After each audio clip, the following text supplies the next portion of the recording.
بسم الله الرحمن الرحيم. السلام عليكم ورحمة الله وبركاته. ازيكم حبايبي؟ عاملين ايه؟ اللهم صل وسلم وبارك على سيدنا محمد وعلى آله وصحبه وسلم. الفيديو ده مهم للجماعة عشاق الليمون اللي بيحبوا الليمون والزيتون والحاجات الجميلة دي. هنعمل معاكم الليمون النهاردة بطريقة سهلة خالص. الليمون يا حبيبي الايام ده اصفر وجميل جدا، وسعره معقول جدا ب10 جنيه، وساعات الكيلو وربع ب10. وده يعني احسن ميعاد تخليه فيه الليمون لانه بيبقى اصفر وجميل وجلدته بتكون استوت كده ودايبه وجميل.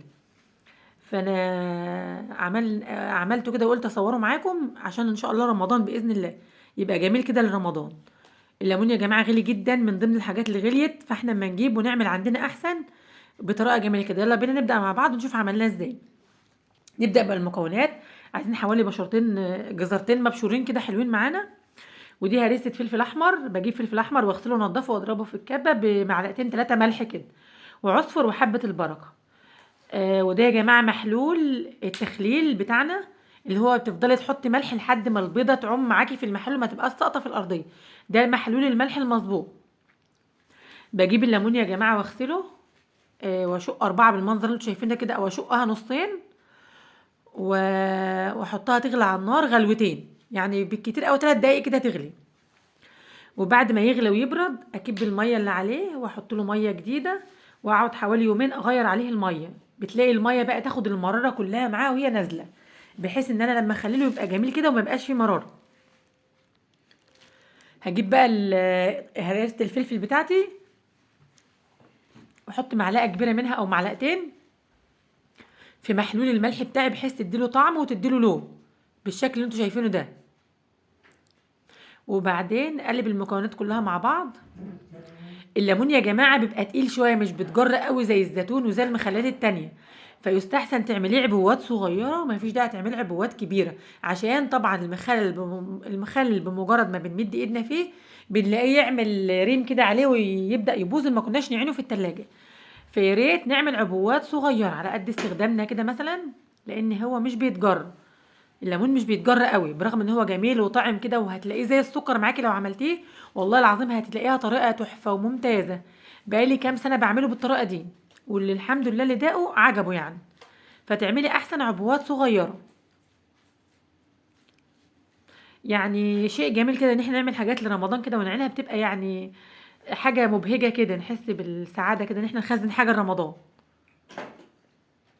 هنجيب بقى الليمون بتاعنا ونحشي قلبه بالخلطة الجميلة اللي احنا عملناها دي، اللي هي هريسة الشطة او هريسة الفلفل والملح وحبة البركة والعصفر والجزر المبشور. ولو عايزة تحطي فلفل كمان حلقات، شطة حلقات، حطي، مفيش مشكلة. احشي بقى قلب الليمون كله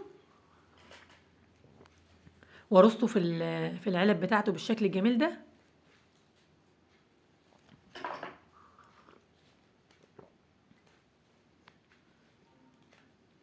وبعد اهو شايفين برصه بالشكل ده وبزنقه في بعضه، لان هو بيبقى لما بتسلق طبعا الحجم بتاعه بيقل شويه، فممكن ازنقه في بعضه عادي. بعد ما بزنقه بالشكل ده كده واملى الجردل بالشكل ده كده.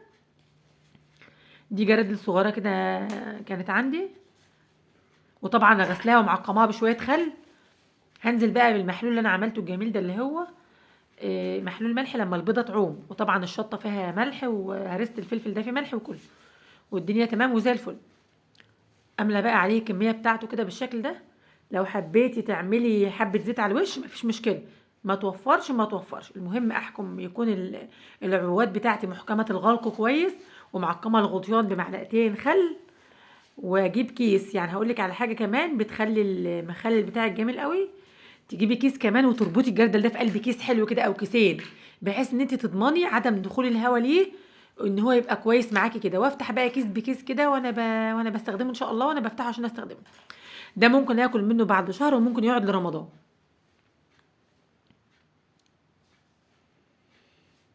كنت بحاول اقفلها وده طلع الغطا مش بتاع الجردل، ده طلع الغطا التاني. اللهم صل وسلم وبارك على سيدنا محمد وعلى اله وصحبه وسلم. اتمنى يا حبايبي يكون الفيديو عجبكم وتجربوا طريقه الليمونه الجميله ديت.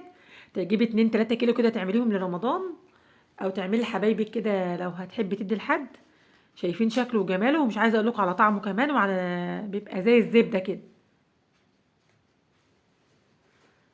اتمنى يا حبايبي الفيديو يكون عجبكم وتكونوا استفدتوا منه. وده الشكل النهائي بعد ما خلصت كل العبوات بتاعتي والبرطمانات بالشكل ده كده.